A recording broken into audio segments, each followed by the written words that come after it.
生前を記憶する少年。2015年3月、アメリカのテレビ番組で前世の記憶を持つという少年が取り上げられました。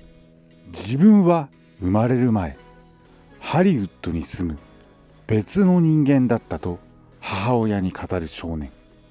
その心に宿る前世の記憶とは。2011年、アメリカ・オクラハマ州マスコギー。この町に住む少年ライアンが4歳の頃、奇妙な言動が始まった。行ったことのないハリウッドに戻りたいと言ったり、40年も前にヒットし、現在はほとんど流通していない飲み物を飲みたいと言い出したり、母親がなぜそんなことを言っているのかと聞くと、ライアンは自分は昔ハリウッドで俳優をしていたという信じられない告白をしました。そしてある古い映画の写真を見て、これが昔の自分だと言いました。ライアンが指をさしたのは大勢のエキストラのうちの一人、マーティ・マーティンという男なんです。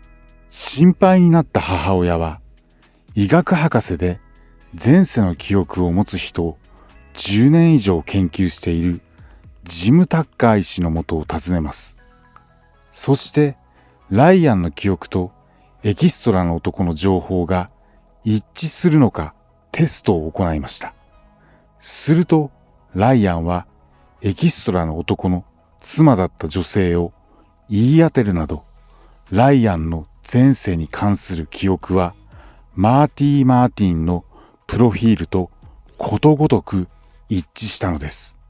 親がライアンに教えたと疑う人もいましたが、マーティンの情報はインターネットにもありませんでした。4歳の子供が外部から知り得ることはありえなかったんです。また、前世を記憶するライアンの証言をさらに驚かせたことがありました。ライアンは前世の自分について61歳まで生きていたと証言していましたが、死亡証明書には59歳と示されていました。これでライアンの証言は怪しいと一時はなったのですが、実は出生届を調査したところ、2年早く生まれていることが判明します。ライアンの証言の方が正しかったのです。世にも不思議な生前の記憶。しかし、現在10歳のライアンは、マーティンに関する記憶の多くを失っていると言います。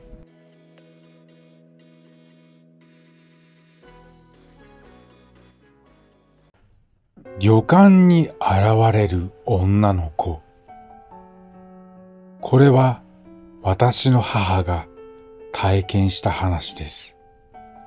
母が父と一緒にある温泉に行きました。古めの旅館でしたが、綺麗で食事も美味しく、温泉も楽しめ、とても良い旅だったそうです。しかし、通された部屋に入った途端、母は頭痛と寒気に襲われました。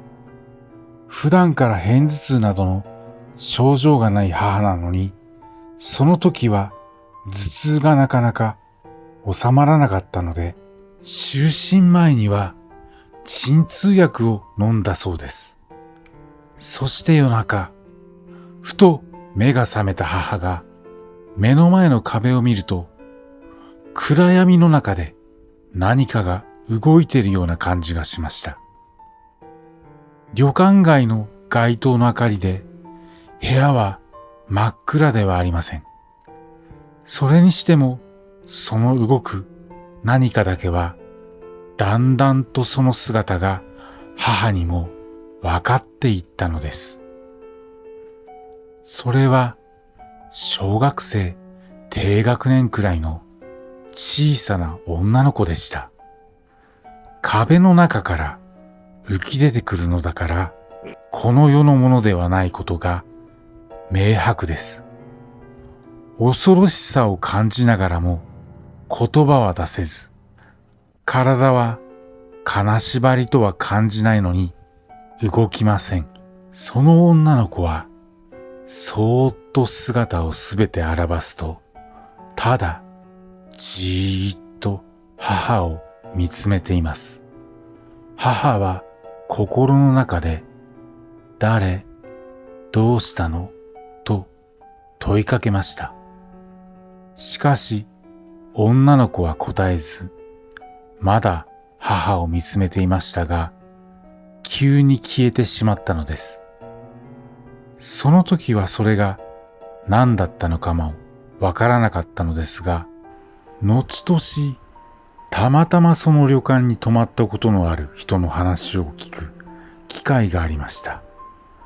その旅館で女の子が急病で亡くなったことがあり、女の子の霊が今でもしばしば宿泊客に見られるということでした。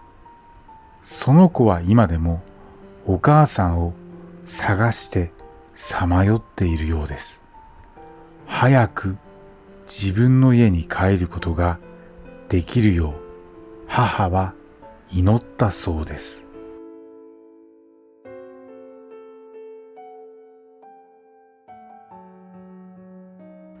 気づいていないのかも。私は老人介護施設で働いています。高齢者の多い仕事場ということもあり、最後を看取りになる方もいるのが事実です。私の介護老人施設はなぜかは知らないですが、徒歩5分のところに墓地があります。介護施設の夜勤になると、いつも何か起きないように、無事に朝まで時間が過ぎてくれることを祈っています。ある日のことなのですが、私が夜勤中に起きた時のことです。その日の数日前に高齢者がお亡くなりになり、職場の看護師さんたちがエンジェルケア等をしていました。その方が住んでいた部屋は個室で、部屋の中にトイレがついているのですが、他の方の排泄介助などで巡回しているトイレの流れる音がかすかに聞こえるような気がしてくるのです。それで私はドキドキですが、お亡くなりになった部屋を見に行くと、流れていないし、誰もいないので、シーンとしています。やっぱり気のせいなのかなと、お部屋を出て、巡回を再開して、しばらくすると、トイレが流れる音がするような気がするので、行くと、先ほどと同じなんです。職場の同僚や先輩に、そのことを伝えると、似たようなことを経験された方が多数いることが分かりました。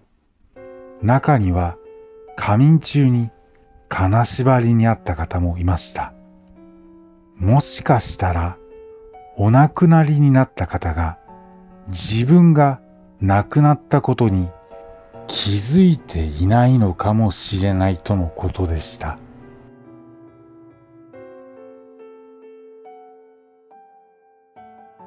小さいおばあちゃん。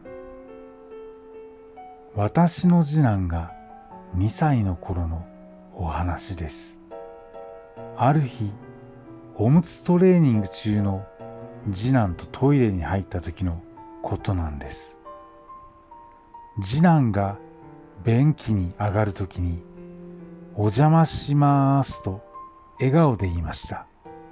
私が、なんでお邪魔しますと言ったのと聞くと、次男は、だってそこに小さいおばあちゃんがいるんだよと言います。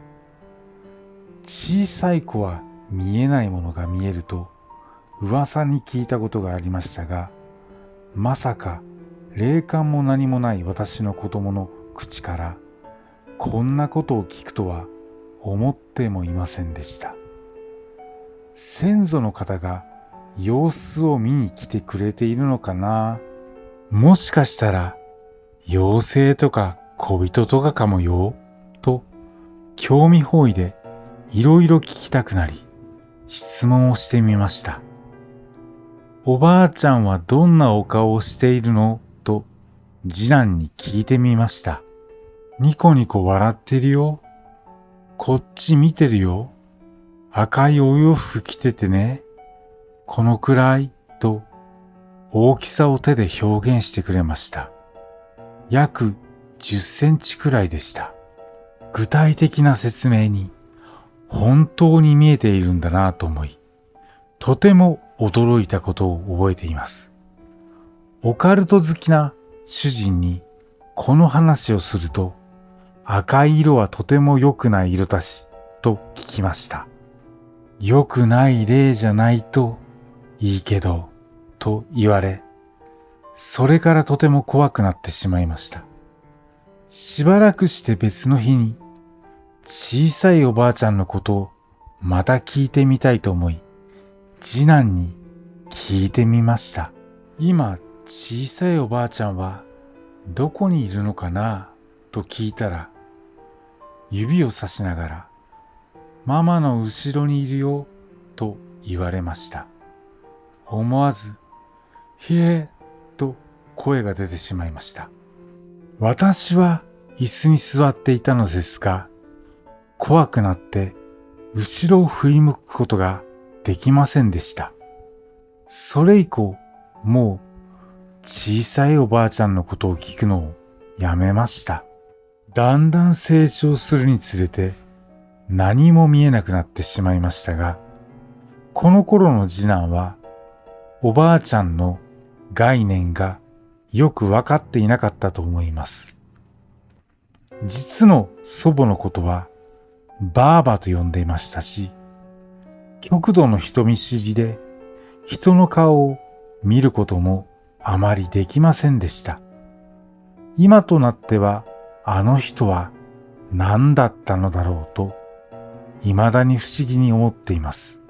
人見知りの我が子が怖がらずニコニコしていると言っていたので、きっと悪いものではないと信じています。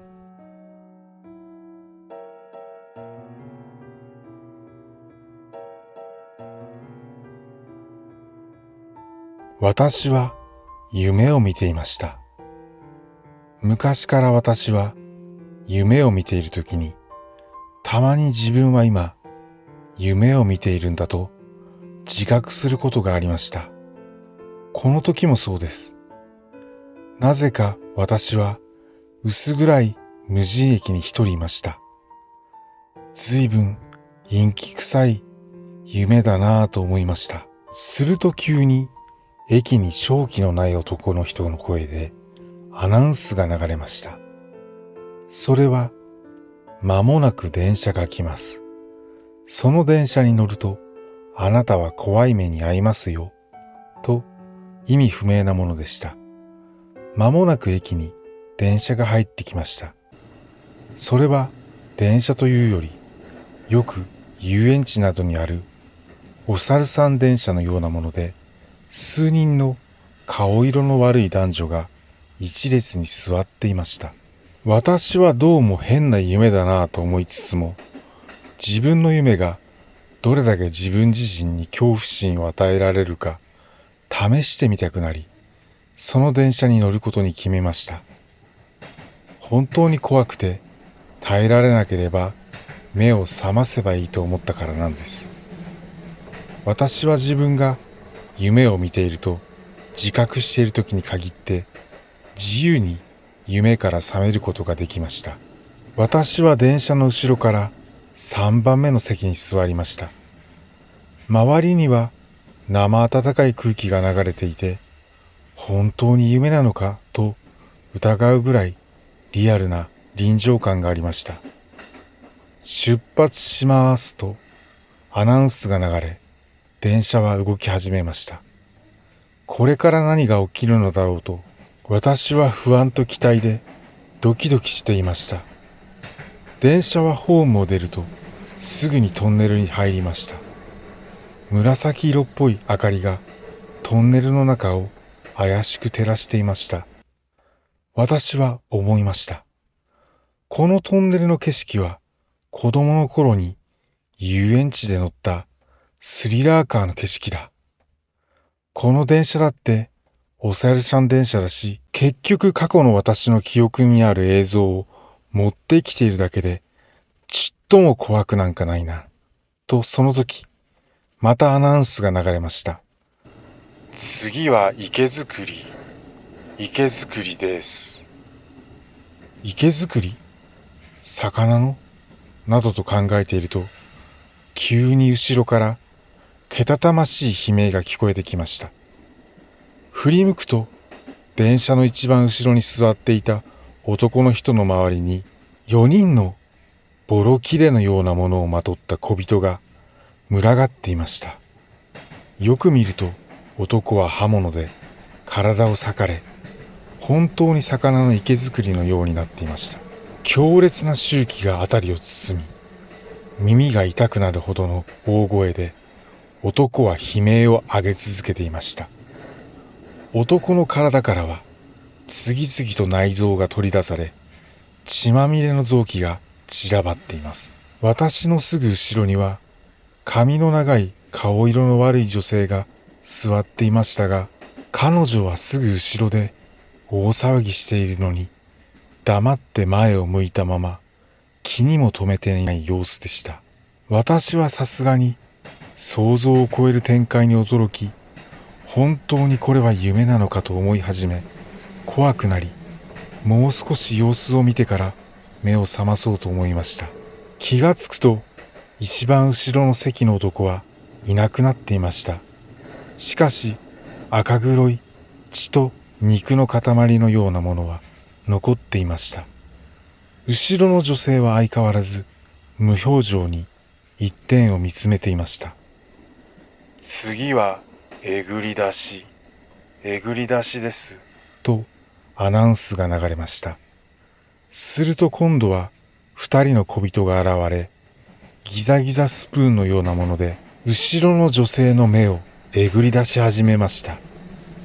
さっきまで無表情だった彼女の顔は痛みのためものすごい形相に変わり、私のすぐ後ろで鼓膜が破れるぐらい大きな声で悲鳴を上げました。メカから眼球が飛び出しています。血と汗の匂いがたまりません。私は怖くなり、震えながら前を向き、体をかがめていました。ここらが潮時だと思いました。これ以上付き合いきれません。しかも順番から行くと、次は3番目に座っている私の番です。私は夢から覚めようとしましたが、自分には一体どんなアナウンスが流れるのだろうと思い、それを確認してからその場から逃げることにしました。次はひき肉です。とアナウンスが流れました。最悪です。どうなるか容易に想像ができたので、神経を集中させ、夢から覚めようとしました。夢を覚めろ、覚めろ、覚めろ。いつもはこう強く念じることで成功します。